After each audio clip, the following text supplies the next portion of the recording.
ધોરણ 12 અર્થશાસ્ત્રનું board exam 2024 માટે આપણે 3 પેપર સોલ્યુશન જોવાના છીએ. પાછલા 3 વર્ષના ઇકોનોમિક્સ અર્થશાસ્ત્રના પેપર સોલ્યુશન તમને આ વિડીયોમાં જોવા મળશે, જે છે 2023નું પેપર, 2022નું પેપર અને 2019નું પેપર. બાકી ખાલી આ પેપરો નથી જોવાના, એના સોલ્યુશન તમને આ વિડીયોમાં જોવા મળશે. સંપૂર્ણ સોલ્યુશન હશે. ટૂંકું જે હોય છે એ તો તમારે આ વિડીયોની સાથે જ તૈયાર થઈ જશે, એટલે એનું ટેન્શન લેવાનું નથી. મોટા પ્રશ્નો જે હોય છે એ પણ મેં પાઠ તમને કહ્યા છે, તો એ પાઠમાંથી તમારે એ પ્રશ્નો તૈયાર કરી દેવાના છે. બોર્ડ એક્ઝામ 2024 માટે ઇમ્પોર્ટન્ટ ક્વેશ્ચન પેપર છે, કારણ કે આપણે પાછલા 3 વર્ષના પેપર આપીએ છીએ. કોઈ ક્વેશ્ચન આ વખતે રિપીટ થઈ શકે, તો તમારે તૈયારી કરવાની, કારણ કે આની સાથે તમારે એક તો પ્રેક્ટિસ થઈ જશે બોર્ડ એક્ઝામની, તો તમારે તૈયારી કરી દેવાની છે. આની સાથે આપણે આઈએમપી પ્રશ્નો તો આપ્યા જ છે અને ગાલા અસાઇનમેન્ટના સોલ્યુશન પણ આપેલા છે ચેનલ ઉપર. તો ચેનલ ઉપર નવા હો તો જરૂરથી સબસ્ક્રાઇબ કરી દેજો. પાછળથી પણ તમારે સબસ્ક્રાઇબ તો કરવી પડશે, કારણ કે ઘણું બધું યુઝફુલ મટીરિયલ ફક્ત તમને આ ચેનલ ઉપર જોવા મળશે. તો એકવાર જરૂરથી ચેનલ સબસ્ક્રાઇબ કરી દેજો. તો ચાલો જોઈ લઈએ. આપણે માર્ચ 2023ના પેપરથી શરૂઆત કરીશું. વિભાગ એ આપેલો છે, વિકલ્પો આપેલા છે. પહેલાં તો આંકડાકીય માહિતીને પ્રોસેસ કરવા માટેનો પ્રોગ્રામ એક્સેલ શીટ. આ પ્રશ્નો તમામ યાદ તમારે રાખવાના છે. રાષ્ટ્રીય આવકનો વૃદ્ધિ દર અથવા વસ્તુઓ અને સેવાઓના કુલ ઉત્પાદનના પ્રમાણમાં થતો વધારો એટલે આર્થિક વૃદ્ધિ. આ વ્યાખ્યા કોણે આપી હતી? તો હેન્સનભાઈએ આપી હતી. ત્રીજું છે સતત અને સર્વગ્રાહી ભાવ વધારાની સ્થિતિમાં નાણાંના મૂલ્ય પર શી અસર પડે છે? તો નાણાંનું મૂલ્ય ઘટે છે. હાલના સમયમાં પ્રધાનમંત્રી જનધન યોજનાનું સંચાલન કોણ કરે છે? આરબીઆઈ દ્વારા થાય છે. ભારતમાં કઈ પંચવર્ષીય યોજનાથી ગરીબી નાબૂદી માટેની વ્યૂહરચના હેઠળ ખાસ કાર્યક્રમો અને યોજનાઓ શરૂ કરવામાં આવી? 5મી આંતરરાષ્ટ્રીય ધોરણે નિરપેક્ષ ગરીબીનું નક્કી કરવાનું 2015ના વર્ષનું દૈનિક આવકનું ધોરણ કયું છે? તો $1.90 હોવા જોઈએ. અસરકારક માંગના અભાવે કઈ પ્રકારની બેરોજગારી સર્જાય છે? ચક્રીય બેરોજગારી. 8મું છે ભારતમાં વસ્તી વધારાની દ્રષ્ટિએ કયા વર્ષને મહાન વિભાજક વર્ષ તરીકે ઓળખવામાં આવે છે? તો ઈસવીસન 1921. નાણાકીય વર્ષ 2014-15માં ભારતની આયાતો નિકાસોમાં સૌથી વધુ ટકાવારી હિસ્સો વિશ્વના કયા પ્રદેશનો છે? એશિયાનો. ઘણી ખરી આપણી જે નિકાસો છે અને આયાતો છે એ એશિયાના દેશોમાં થાય છે. ભારતમાં વિશેષ આર્થિક વિસ્તારનો અમલ કયા વર્ષથી થયો? તો વર્ષ 2000થી અમલ થયો. આ તો વિકલ્પો થઈ ગયા. હવે 1 માર્ક્સના પ્રશ્નો થઈ ગયા. એનો પણ તમને સોલ્યુશન મળેલું છે, તો ગભરાવાની વાત નથી. તમારે તૈયાર થઈ જશે આ વિડીયોની સાથે જ. રાષ્ટ્રીય આવક કરતાં માથાદીઠ આવકનો નિર્દેશક કઈ રીતે ચડિયાતો છે? તો રાષ્ટ્રીય આવક કરતાં જે માથાદીઠ આવક છે, તો માથાદીઠ આવક દેશની વસ્તીને પણ ધ્યાનમાં લે છે. દરેક વસ્તી દીઠ એ આવક દર્શાવે છે, તેથી માથાદીઠ આવકનો નિર્દેશક ચડિયાતો છે. HCIનું પૂરું નામ human consumer index. Human consumer index. યાદ રાખશું, પૂછાય તો ખોટું ન પડવું જોઈએ. વસ્તુ વિનિમય પ્રથાનો અર્થ તમારે આપવાનો છે. તો વસ્તુ કે સેવાના બદલામાં અન્ય વસ્તુ કે સેવા મેળવવાની પ્રથા એટલે વસ્તુ વિનિમય પ્રથા. આરબીઆઈનું રાષ્ટ્રીયકરણ કયા વર્ષમાં થયું? 1 જાન્યુઆરી 1949. ભારતમાં ચલણી સિક્કાઓ કોણ બહાર પાડે છે? તો સરકારનું નાણાં ખાતું, સરકાર બહાર પાડે છે. બાકી જો ચલણી નોટો પૂછી હોત, 2 રૂપિયા અથવા એનાથી વધુ ચલણી નોટો, તો એ બધું આરબીઆઈ કરે. પરંતુ ચલણી જે સિક્કાઓ છે અને 1 રૂપિયાની નોટ પહેલાં જે આવતી, એ બહાર પાડવાનું કાર્ય નાણાં ખાતાનું છે. તેંડુલકર સમિતિએ ગરીબી રેખા નક્કી કરવા કયા પ્રકારના ખર્ચનો સમાવેશ કર્યો છે? તો કેલરી વપરાશ ખર્ચ ઉપરાંત શિક્ષણ અને આરોગ્યના ખર્ચનો સમાવેશ કર્યો છે. ભારતના ગ્રામ વિસ્તારમાં 24/7 સતત વીજળી સેવા પૂરી પાડવાના મુખ્ય ઉદ્દેશથી કઈ યોજના શરૂ કરવામાં આવી? દીનદયાળ ઉપાધ્યાય ગ્રામ જ્યોતિ યોજના. ભારતમાં કેટલા આર્થિક વિસ્તારો છે? તો 8 વિસ્તારો છે. ખાતાકીય ઉદ્યોગ એટલે શું? જે ઉદ્યોગો સરકાર પોતાની સીધી દેખરેખ નીચે એક ખાતા તરીકે ચલાવે, તો એને ખાતાકીય ઉદ્યોગ કહે છે. ગુજરાતમાં સરદાર સરોવર યોજનાને કારણે થયેલું સ્થળાંતર કયા પ્રકારનું છે? તો વિકાસલક્ષી, કારણ કે ત્યાં વિકાસ થયો એટલે વિકાસલક્ષી. વિભાગ સી આપેલો છે. આ પ્રશ્નો તમામ તમારે તૈયાર કરી દેવાના છે. આલેખ એટલે શું અને એનો ઉપયોગ જણાવો, તો એ પાઠ 1માં તમને મળી જશે. ઇન્ટરનેટના ઉપયોગના ભયસ્થાનો પાઠ 1માં મળી જશે. આર્થિક વૃદ્ધિની મર્યાદાઓ પાઠ 2માં મળી જશે. બેંકોની બેંક અને બેંકોના અંતિમ સહાયક તરીકે આરબીઆઈનું કાર્ય પાઠ 4માં મળી જશે. સાવ સરળ ક્વેશ્ચન છે કે બેંકોની જ્યારે જરૂર પડે ત્યારે આરબીઆઈ પાસે જાય છે. જો એમનો નાણાંનો પુરવઠો ઘટે તો પણ આરબીઆઈ પાસે જાય છે. આરબીઆઈ તેમને મદદ કરે છે, નાણાં પૂરા પાડે છે. તમામ સાવ ઇઝી છે. ચોથા પાઠમાં મળી જશે. સાપેક્ષ ગરીબીનો અર્થ ઉદાહરણ સાથે દર્શાવવાનો છે. આ તમને પાઠ 5માં પાઠમાંથી મળી જશે. ગરીબી રેખાની મર્યાદાઓ પાઠમાં 5માંથી મળી જશે. તમને પ્રચ્છન્ન બેરોજગારી એટલે શું? તો આ પણ તમને 6થા પાઠમાંથી મળી જશે. સંપૂર્ણ બેરોજગારીનો અર્થ આ પણ તમને 6થા પાઠમાંથી મળી જશે. વસ્તી નિયંત્રણમાં શિક્ષણની ભૂમિકા સમજાવો પાઠ 7માં મળી જશે. વસ્તી નીતિનો અર્થ પાઠ 7. પરંપરાગત ખેતી અને આધુનિક ખેતીનો ખ્યાલ પાઠ 8માં મળી જશે. વિદેશ વ્યાપારના કોઈપણ 2 કારણો પાઠ 9માં મળી જશે. લેણદેણની તુલનાને અસર કરતા કોઈપણ 4 પરિબળો તો હુંડિયામણ દર, અનિવાર્ય આયાત, વસ્તુની ગુણવત્તા અને દેશ કે વિદેશમાં કિંમત, વસ્તુની કિંમત. ખેતીના આધુનિકરણમાં ઉદ્યોગો કેવી રીતે ઉપયોગી છે તો પાઠ 10માંથી મળી જશે. આકર્ષક સ્થળાંતર એટલે શું પાઠ 11. અને આરોગ્યનું મહત્વ ટૂંકમાં સમજાવો પાઠ 11માંથી તમને મળી જશે. હવે આવે છે વિભાગ ડી, જે 3 માર્ક્સના ક્વેશ્ચન છે. સ્તંભ આકૃતિ એટલે શું? સ્તંભ આકૃતિ દોરતી વખતે ધ્યાનમાં રાખવાની બાબતો પાઠ 1માં મળી જશે. નાણાંના ઉદ્ભવ અને વિકાસ પર ટૂંકનો લખો પાઠ 3માં મળી જશે. વસ્તુની માંગમાં વધારો થવાને લીધે ફુગાવો ઉદ્ભવવાના કારણો પાઠ 3માં મળી જશે. વેપારી બેંકો દ્વારા સ્વીકારાતી જુદા જુદા પ્રકારની થાપણોની સમજૂતી પાઠ 4માં તમને મળી જશે. એની અથવામાં છે આરબીઆઈની નાણાકીય નીતિના કોઈપણ 3 પરિમાણાત્મક સાધનોની સમજૂતી આપો. મહાત્મા ગાંધી રાષ્ટ્રીય ગ્રામીણ રોજગારી ગેરંટી યોજના એટલે કે મનરેગાની માહિતી આપવાની છે. મનરેગાની જગ્યાએ એકલું નરેગા હોય તો પણ તેમ જ આવશે. પાઠ 6માં તમને મળી જશે. ભારતમાં બેરોજગારી ઉદ્ભવવાના કોઈપણ 3 કારણો તો પાઠ 6માં મળી જશે. ભારતમાં ખેત ઉત્પાદકતા વધારવાના કોઈપણ 3 ટેકનોલોજીક સુધારાઓ પાઠ 8માં તમને મળી જશે. પાક સંરક્ષણ અને કૃષિ સંશોધન પર સંક્ષિપ્ત નોંધ લખો પાઠ 8માં મળી જશે. અને આંતરિક વેપાર અને વિદેશ વેપાર વચ્ચેનો તફાવત. આંતરિક વેપાર એટલે દેશની હદની અંદર થાય અલગ અલગ પ્રદેશો વચ્ચે, જ્યારે વિદેશ વેપાર એટલે જુદા જુદા દેશો વચ્ચે થતો વેપાર. નાના પાયાના ઉદ્યોગોના મહત્વના કોઈપણ 3 મુદ્દા લખવાના છે, અથવા તો ઔદ્યોગિક વિકાસ માટે સરકાર લીધેલા કોઈપણ 3 પગલાં પાઠ 10માં મળી જશે. આ પ્રશ્નો ખાલી હું તમને કહેતો નથી, પરંતુ તમારે તૈયાર કરવાના છે. એટલે તો મેં પાછળ પાઠના નામ પર લખ્યા છે. તમારે સીધો એ પાઠ ખોલી આ પ્રશ્ન ટીક કરી દેવાનો છે અને તૈયાર કરવાનો છે. જો કોઈ પણ ક્વેશ્ચન રિપીટ થાય તો તમને ન આવડે એવું ન હોવું જોઈએ. વિભાગ ઈ તમે જોઈ શકો છો. આર્થિક વિકાસના નિર્દેશક તરીકે જીવનની ભૌતિક ગુણવત્તાના આંકની સમજૂતી આપવાની છે. પાઠ 2માં મળી જશે. ખાલી મર્યાદાઓ જરૂરી નથી, એટલે મર્યાદાઓ જે આવે છે એમાં એ લખશો ને તો પણ ચાલશે. માનવ વિકાસ આંકના ઘટકો સમજાવી આ આંકનું મહત્વ અને મર્યાદાઓ જણાવો. ભારતમાં ગરીબી ઘટાડવાના કોઈપણ 5 ઉપાયો પાઠ 5માં મળી જશે. જન્મદરનો અર્થ આપો. ભારતમાં ઊંચા જન્મદર માટેના સામાજિક પરિબળો ચર્ચવાના છે. પાઠ 7માં મળી જશે. સ્થળાંતરના કારણો સમજાવવાના છે અને શહેરીકરણની સમસ્યા હળવી કરવાના ઉપાયો. બંને ક્વેશ્ચન પાઠ 11માં આપેલા છે. અને એના પછી એક આલેખ તો ફરજિયાત છે. ઓકે, તમે જોઈ શકો અહીં રેખાકૃતિ પૂછેલી છે 2023ના પેપરમાં. ગમે તે આલેખ પૂછાશે, સ્તંભ આકૃતિ હોય કે પછી રેખા આકૃતિ, ગમે તે હોય, આ રીતના માહિતી આપેલી હશે ને તમારે ફરજિયાતપણે આલેખ દોરવાનો છે. અને ખાલી દોરવાનો નથી, દોરશો તો અડધા માર્ક્સ જ મળશે 5ના, બાકી વિશ્લેષણ કરવાનું છે. એટલે કે 1.5 કે 2 માર્ક્સ તો વિશ્લેષણના હોય છે. તો ઘણા તો આલેખ દોરે છે પરંતુ વિશ્લેષણ કરવાનું ભૂલી જાય છે. તો ભૂલતા નહીં, કારણ કે વિશ્લેષણ પણ સાથે કરવાનું છે. આ તો હતું 2023નું પેપર. હવે આપણે જોઈ લઈએ 2022નું બોર્ડનું પેપર, જેનું સંપૂર્ણ સોલ્યુશન આપેલું છે. અને એના પછી જોઈશું 2019નું પેપર. ચેનલ હજી સુધી સબસ્ક્રાઈબ ન કરી હોય તો જરૂરથી કરી દેજો અને વિડીયો લાઈક કરી દેજો. તો ચાલો આપણે જોઈ લઈએ 2022નું જે પેપર છે. વિભાગ એ આપેલો છે. વિકલ્પો સાથે શરૂઆત કરી લઈએ આપણે. જ્યારે સ્તંભ આકૃતિના દરેક સ્તંભના મૂલ્યને 1 થી વધુ પેટા વિભાગોમાં વહેંચવામાં આવે ત્યારે કઈ આકૃતિ બને છે? તો વિભાજિત સ્તંભ આકૃતિ દોરવામાં આવે છે. નીચેનામાંથી કોનો સમાવેશ આલેખના પ્રકારોમાં થતો નથી? તો ચિત્રાકૃતિ. અહીંયા સ્તંભ આલેખનો સમાવેશ થાય છે, આવૃત્તિ વક્રનો સમાવેશ થાય છે, આવૃત્તિ બહુકોણનો પણ સમાવેશ થાય છે. ઓકે, આલેખમાં આવૃત્તિ બહુકોણનો પણ સમાવેશ થાય છે, ખાલી ચિત્રાકૃતિનો સમાવેશ થતો નથી, કારણ કે એ ચિત્ર આકૃતિ છે. આ બધા જે છે એ આલેખના પ્રકારો છે. એ તમારી બુકમાં આપેલું છે, ઝીણવટપૂર્વક આપેલું છે. તો આ જરૂરથી યાદ રાખજો. દેશના આર્થિક વિકાસમાં વધારો થવાથી રાષ્ટ્ર આવકમાં કયા ક્ષેત્રનો ફાળો ઘટે છે? તો ખેતી ક્ષેત્રનો ઘટે છે અને ઉદ્યોગ અને સેવા ક્ષેત્રનો વધે છે. માનવ વિકાસ આંકનું મહત્તમ મૂલ્ય કેટલું હોય છે? તો 1 હોય છે. ફુગાવો એ કેવી ઘટના છે? તો ફુગાવો એ નાણાકીય ઘટના છે, નાણાં સાથે સંબંધિત છે. વસ્તુ અને સેવાઓના બદલામાં જે સર્વસ્વીકૃત છે તે નાણું છે. આ વ્યાખ્યા ભાઈ રોબર્ટસન ભાઈએ. આરબીઆઈનું રાષ્ટ્રીયકરણ કયા વર્ષમાં કરવામાં આવ્યું? 1 જાન્યુઆરી 1949માં. નીચેનામાંથી કોનો સમાવેશ નાણાકીય નીતિને ગુણાત્મક સાધનમાં થાય છે? તો ભેદભાવયુક્ત વ્યાજના દર. તો એ યાદ રાખજો. તેંડુલકર સમિતિની ભલામણ મુજબ 2011-12માં ગ્રામીણ ક્ષેત્રોની ગરીબી રેખા નક્કી કરવા માસિક કેટલા રૂપિયા નક્કી કર્યા હતા? 816 રૂપિયા. વર્ષ 2013માં ભારતમાં સૌથી ઓછી ગરીબી કયા રાજ્યમાં જોવા મળી?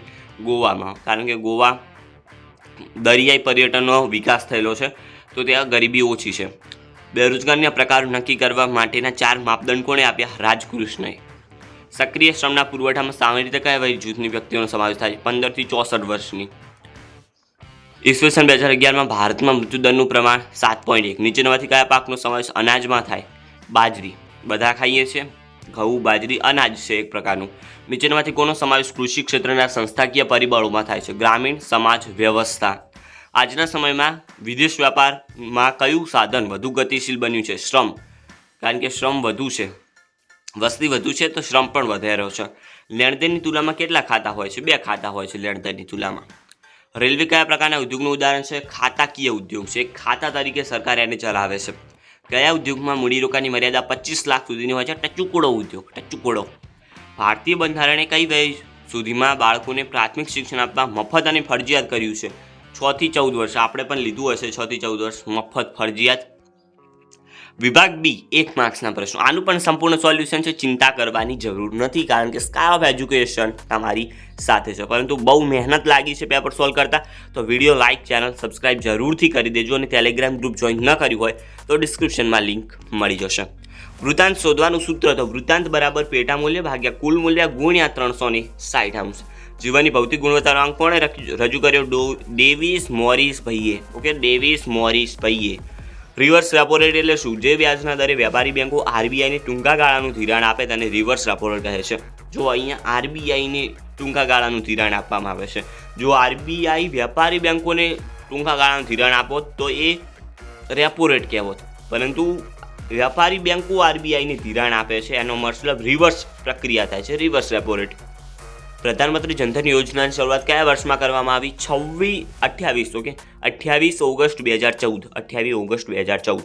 બેરોજગારીનો અર્થ પ્રવર્તમાન વેતન દરે વ્યક્તિની કામ કરવાની ઈચ્છા શક્તિ અને તૈયારી હોવા છતાં કામ જ ન મળે. ભાઈને કામ જ ન મળે તો એને કહેવાય બેરોજગાર. ભારતમાં છેલ્લી વસ્તી ગણતરી કયા વર્ષમાં થઈ? 2011માં. નાબાર્ડનું પૂરું નામ યાદ રાખી લેજો. National bank four agriculture and rural development. National bank four agriculture and rural development. યાદ રહી ગયું? રાખજો જ. વિદેશ વ્યાપારની દિશા એટલે શું? કોઈ દેશનો વિશ્વના વિવિધ દેશો સાથેનો વેપાર સંબંધ ને વિદેશ વ્યાપારની દિશા કહી શકાય. ક્રિપ્ટો એ કયા પ્રકારનું? ક્રિપ્ટો એ કયા પ્રકારના ઉદ્યોગનું ઉદાહરણ છે? સહકારી ક્ષેત્રના ઉદ્યોગનું. આવા પ્રશ્નો આવે છે તો અટવાતા નહીં, તૈયાર કરી દેજો. કોલસા દ્વારા મળતી વીજળી કયા નામે ઓળખાય છે? Thermal power. વિભાગ સી આપેલો છે. આકૃતિના કોઈ પણ 4 પ્રકારો પહેલા પાઠમાંથી મળી જશે. સમય આધારિત, રેખાકૃતિ, સ્તંભ આકૃતિ, વૃત્તાંશ આકૃતિ, સાદી સ્તંભ આકૃતિ તમારે જોઈ લેવાના છે. પાઠ 1માં તમને મળી જશે. ઇન્ટરનેટ ઉપયોગના ભયસ્થાનો પહેલા પાઠમાં મળી જશે. માથાદીઠ આવકના નિર્દેશકને ગમે તે 2 મર્યાદાઓ સમજાવો. પાઠ 2માં મળી જશે. એક તો માત્ર અંદાજ છે, બીજું માત્ર સરેરાશ છે. હવે આટલું ખાલી નથી લખવાનું, એમાં 1 કે 2 લીટી તમારે સમજાવવાની છે કે શા માટે એ અંદાજ છે, શા માટે સરેરાશ છે. ઓકે, માનવ વિકાસ આંકનું મહત્વ જણાવવાનું છે. પાઠ 2માં તમને એ પણ મળી જશે. નાણાંના વિનિમયના માધ્યમ તરીકેનું કાર્ય પાઠ 3માં. દાબેલો ફુગાવો એટલે શું? પાઠ 3. રિકરિંગ થાપણો એટલે શું? પાઠ 4માં મળી જશે. સાપેક્ષ ગરીબીનો અર્થ ઉદાહરણ આપી સમજાવો. પાઠ 5માં. આ તમે ક્વેશ્ચન જોયો હશે ઉપર 2023ના પેપરમાં પણ હતો, એટલે રિપીટ થોડા ઘણા ક્વેશ્ચન થાય છે તો તમારે 3 પેપર આપણે આપીએ છીએ એ તૈયાર કરી દેવાના છે. ગરીબી રેખાની મર્યાદાઓ પાઠ 5. અર્ધ બેરોજગારીનો અર્થ ઉદાહરણ સાથે પાઠ 6માં મળી જશે. કૃષિ ભારતીય અર્થતંત્રની કરોડરજ્જુ સમાન છે. પાઠ 8માં મળી જશે. અનાજ અને અનાજેતર પાક વચ્ચેનો તફાવત પાઠ 8. વેપાર તુલા અને દેણદારની તુલા વચ્ચેનો તફાવત પાઠ 9. વિશેષ આર્થિક વિસ્તાર એટલે શું? પાઠ 10. સ્થળાંતરના સામાજિક કારણો પાઠ 11માંથી તમને મળી જશે. માનવ મૂડીરોકાણ એટલે શું? પાઠ 11માંથી મળી જશે. વિભાગ ડી આપેલો છે 3 માર્ક્સનો ક્વેશ્ચન. આકૃતિને આલેખ દોરતી વખતે ધ્યાનમાં રાખવાની બાબતો. સાવ સરળ પ્રશ્ન પહેલા પાઠમાંથી મળી જશે. આર્થિક વૃદ્ધિ અને આર્થિક વિકાસ વચ્ચેનો તફાવત પાઠ 2. આરબીઆઈના ગમે તે 3 નાણાકીય કાર્યો પાઠ 4. નાણાકીય નીતિના ગુણાત્મક સાધનોની સમજૂતી પાઠ 4. ભારતમાં બેરોજગારી ઉદ્ભવવાના કોઈપણ 3 કારણો પાઠ 6માં તમને મળી જશે. મહાત્મા ગાંધી રાષ્ટ્રીય ગ્રામીણ રોજગારી ગેરંટી યોજનાની માહિતી પાઠ 6. ઊંચા જન્મદર માટેના આર્થિક કારણો પાઠ 7. વિદેશ વેપારના કોઈપણ 3 કારણો પાઠ 9માં મળી જશે. આ પ્રશ્નો ફક્ત હું તમને કહેતો નથી, વિડીયો બનાવવા માટે ખાતર નથી બનાવતો, પરંતુ તમારે તૈયાર કરવાના છે. ગમે તે ક્વેશ્ચન રિપીટ થાય તો તમને આવડવો જોઈએ આ વખતે. આંતરિક અને વિદેશ વેપાર વચ્ચેનો તફાવત પાઠ 9 આ પણ તમે જોઈ ગયા. ઉપર ઘણા બધા ક્વેશ્ચન આવ્યા છે જે 2023ના પેપરમાં પણ આપણે જોઈ ગયા. તો તમારે 3 પેપર તૈયાર કરવાની ફરજિયાત જરૂરિયાત છે. ઓકે, ભારતમાં રેલવેના વિકાસ અંગે ટૂંકનો પાઠ 11માં મળી જશે. વિભાગી 5 માર્ક્સના પ્રશ્નો. સાટા પ્રથાનો અર્થ આપી સાટા પ્રથાની મર્યાદાઓ પાઠ 3. ગરીબી માટેના આર્થિક કારણો પાઠ 5. ભારતમાં વસ્તી નિયંત્રણના ઉપાયોની વિગતવાર સમજૂતી આપો પાઠ 7માં તમને મળી જશે. ભારતમાં નીચી ખેત ઉત્પાદકતા સંસ્થાકીય અને ટેકનોલોજીકલ પરિબળો છે પાઠ 8. ઔદ્યોગિક વિકાસ માટે સરકારે લીધેલા પગલાં પાઠ 10. શહેરીકરણની નકારાત્મક અસરો પાઠ 11માં મળી જશે. અને છેલ્લે આલેખ તો ફરજિયાત છે જ. આમાં સ્તંભ આકૃતિ દોરવાની છે. ઉપર આપણે રેખાકૃતિ દોરી ગયા, તો આલેખ દોરવાની ફરજિયાત તમે તૈયારી રાખજો. એનું વિશ્લેષણ કરવાની તૈયારી રાખજો, કારણ કે વિશ્લેષણ નહીં કરો તો 1.5 કે 2 માર્ક્સ તમારા કપાઈ જશે. તો આલેખ તો ફરજિયાત છે. આ હતું 2022નું. હવે આપણે જોઈ લઈએ 2019નું પેપર. આપણે બીજી બુકના સંદર્ભ તરીકે 2019નું પેપર લીધેલું છે. ઉપરના 2 પેપરો તો આપણી પાસે મોજૂદ છે, પરંતુ 2019નું પેપર છે, તૈયાર કરી દેજો. ઓકે, તો આનું સોલ્યુશન આપણે ઝડપથી કરી દઈએ. તો પહેલું તો છે આર્થિક વિકાસનો સાચો માપદંડ કયો છે? માથાદીઠ આવકમાં વધારો. ઈસવીસન 2014માં નોર્વેનો માનવ વિકાસાંક કેટલો હતો? 0.944. વાસ્તવિક આવક કરતાં નાણાકીય આવક વધારે ઝડપી વધે તેને ફુગાવો કહેવાય. આ પીગુભાઈએ આપીશું, પીગુભાઈએ આપી વ્યાખ્યા. ભારતની મધ્યસ્થ બેંક કયા નામે ઓળખાય છે? Reserve bank of India. Telephone સમિતિ ભલામણો મુજબ 2011-12માં શહેરી ક્ષેત્રની ગરીબી રેખા નક્કી કરવા માટે કેટલા રૂપિયા નક્કી કર્યા હતા? તો રૂપિયા 1000. બેરોજગારીનો ખ્યાલ કોના સંદર્ભમાં સમજવામાં આવે છે? સક્રિય શ્રમના પુરવઠાના. વિશ્વમાં સૌથી વધુ વસ્તી ધરાવતો દેશમાં ભારતનો ક્રમ બીજો. અત્યારે તો હાલાકી પહેલો થઈ ગયો છે, પરંતુ પેપરમાં પૂછાય તો બીજો લખજો, કારણ કે હજી વસ્તી ગણતરી થાય આપણે આ વખતની, તો એના પછી પહેલો નંબર થઈ શકે. બાકી અત્યાર સુધી તો હજી બીજો જ તમારે લખવાનો. પછી નાબાર્ડની સ્થાપના કયા વર્ષમાં થઈ? 1982. ભારત સરકારે કઈ પંચવર્ષીય યોજના ખેતી ક્ષેત્રના વિકાસ માટે બનાવી? તો પ્રથમ આવશે.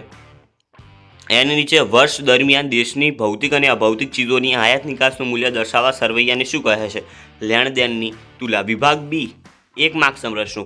જ્યારે માહિતીને સતત આવૃત્તિમાં દર્શાવી હોય ત્યારે શું દોરવામાં આવે છે? આલેખ.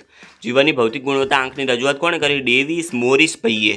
રિવર્સ રેપો રેટ એટલે શું? જ્યારે વ્યાપારી બેંકો આરબીઆઈને ટૂંકા ગાળાનું ધિરાણ આપે અને રિવર્સ રેપો રેટ કહે છે. વિશ્વમાં સૌપ્રથમ સ્થપાયેલી બેંક બેંક ઓફ બાર્સિલોના. નિરપેક્ષ ગરીબ કોને કહેવાય? ગરીબી રેખાથી નીચે જીવતા લોકો અથવા તો એટલી આવક પણ ન ધરાવતા લોકો નિરપેક્ષ રીતે ગરીબ કહેવાય. ઈસવીસન 2011માં ગુજરાતમાં દર 1000 પુરુષો સ્ત્રીનું પ્રમાણ 918. રોકડિયા પાક એટલે શું?